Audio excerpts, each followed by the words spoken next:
大家好，我是多多。在看视频之前，请给我点个小爱心。您的鼓励是我进步的最大动力。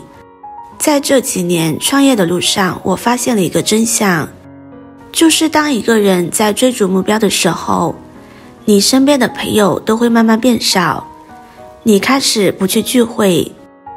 你开始觉得派对没有什么意义，你开始对友情2个字没有那么看重，然后渐渐的，你和朋友之间的距离越来越远，你开始了孤独的生活，你甚至会怀疑这究竟是不是自己的问题。但你知道吗？不只是你而已。其实这世界上很多的富豪老板和有钱人都是一样的，身边并没有多少朋友，而且越有钱的人朋友反而越少，这是很正常的。尤其是当他们在事业的上升期，这样的情况更是常见。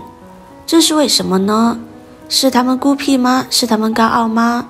还是他们为人难相处呢？其实都不是，那是因为他们必须脱离友情，才能到达事业上的高峰。今天和大家分享的是有钱人没朋友的5个原因，看完或许能给你带来一些启发，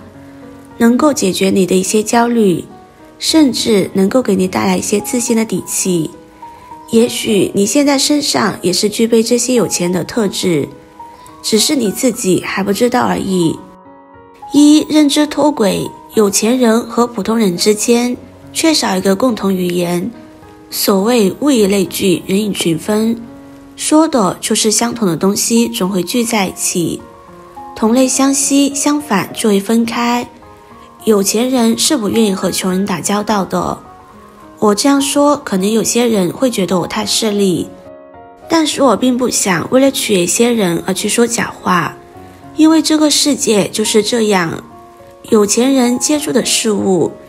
远比普通人太多，普通人谈论的问题在他们看来根本不是问题，而他们讨论的问题普通人根本就听不懂。这就是认知脱轨，就像是打高尔夫球一样，普通人讨论的是高尔夫球俱乐部的收费，研究的是哪一间球馆性价比较高，而有钱人想的是哪一间俱乐部最有名，因为有名的俱乐部代表那里聚集了最大的人脉资源，即使在同一个饭局上吃饭，两者讨论的话题永远不同。有的在说娱乐八卦，最近新出的电影，或者是某某明星有外遇，而有的在谈经济趋势，在分析新的商机。当你的认知正在提高，而你身边没有朋友的时候，你会发现你跟他们的话题正在脱轨，你说的东西他们不感兴趣，而他们所谈论的话题你也完全提不起兴致。就这样渐渐的，你和他们越走越远。其实我想让你知道，这样的改变并不是不好的，因为这代表你正在学习新的东西，导致你的环境正在改变，而这些改变也将会使你的人生越来越好。换句话说，认知脱轨是有钱人没朋友的一个原因，也是拉开他们与普通人差距的最重要关键。2、人都爱比较。比较是一种自然反应，在生活中无所不在，名车、好表、包包，甚至旅游的地方，都总会被人拿出来炫耀。尽管比较会带给我们很多负面情绪，但比较是人的天性。很多时候，当我们看到其他人的第一眼，我们心里就在比较了。要知道，人是社交动物，而哪里有社交，哪里就有对比。大多数有钱人是比较熟悉人性的，但也是因为熟悉人性，知道人天生就喜欢比较，导致他们通常不愿意主动跟人来往，尤其是以前的老同学和朋友，或者这么说吧，他们不愿意跟比自己格局低的人主动来往，尤其当朋友圈还是比较爱炫耀的，比如说宝马吧，老同学或许会觉得这是他们可以拿出来炫耀的东西，但在有钱人看起来，这东西一文不值。当你事业有成，在经济上有了一些成就，那么你很普通的一个举动，很可能一不小心就让人觉得你在炫耀。比如说你开一辆特斯拉去参加饭局，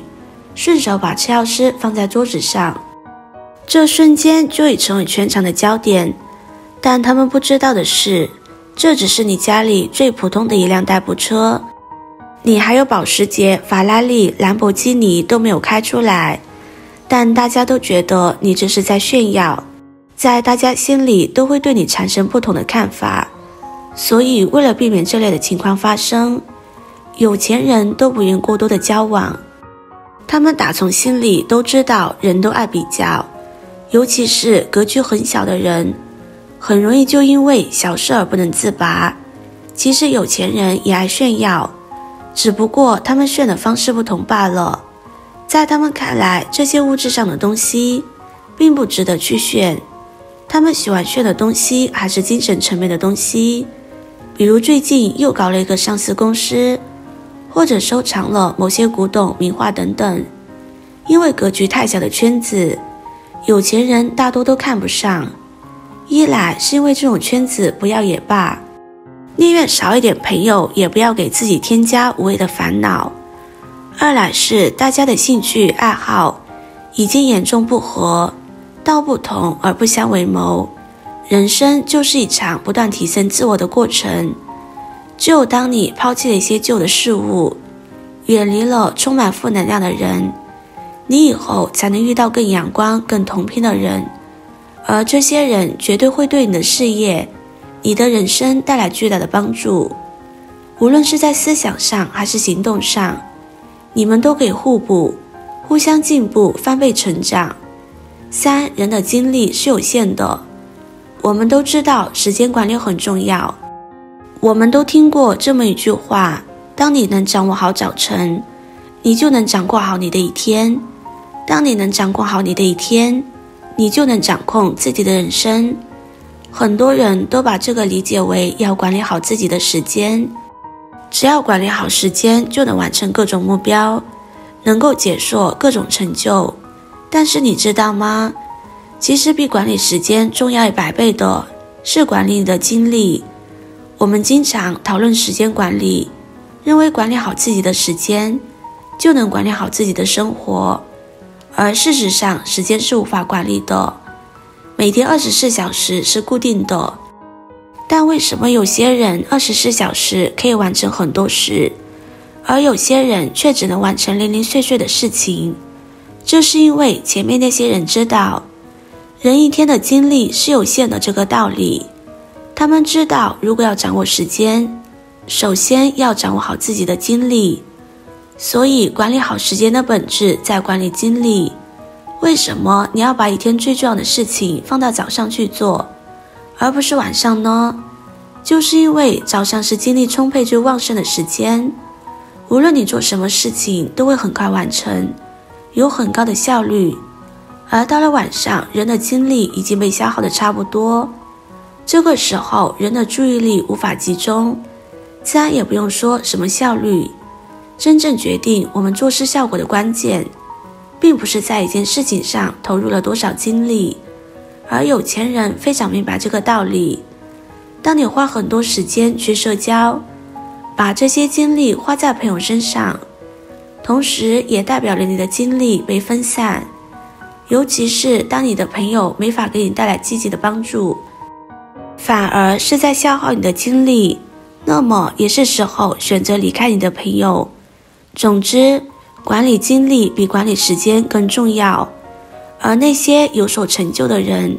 都是管理精力的高手。4. 高度专注。高手的专注力是非常可怕的，就像股神巴菲特，无论做什么事情还是跟人交谈都非常专注。他从早上来上班到晚上睡觉之间，都是在思考一件事，就是怎么投资。曾经有人采访他，问他成功的秘诀到底是什么，他老人家是这么回答的：每个人终其一生只需要专注做好一件事就可以，而每天看书和投资就是巴菲特坚持一生的习惯和信仰。巴菲特每天绝大多数的时光都是独自一个人在自己的书房或者是办公室静静的度过。或许他每天都在那里阅读，或许每天就在那里思考投资策略。在这60年的时间里，他从来没有间断过，而就是这样把一件事情做到了极致的性格，创造投资界里一个又一个的神话。富人为了更专注在实现目标上，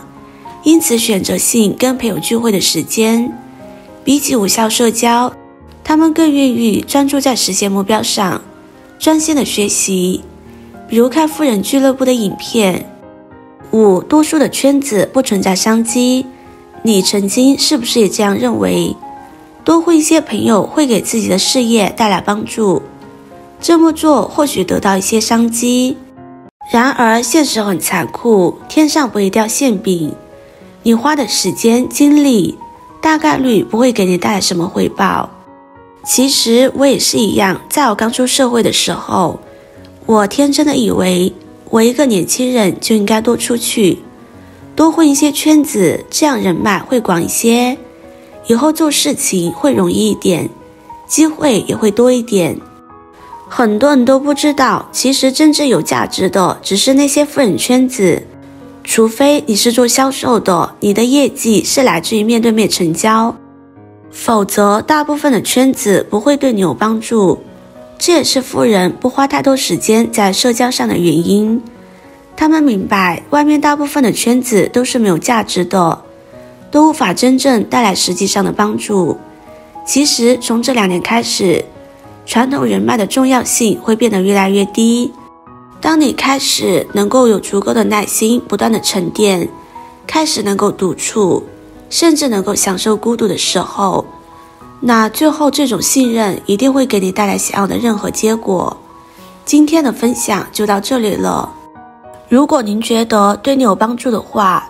可以收藏分享给身边的朋友，别忘记点赞收藏，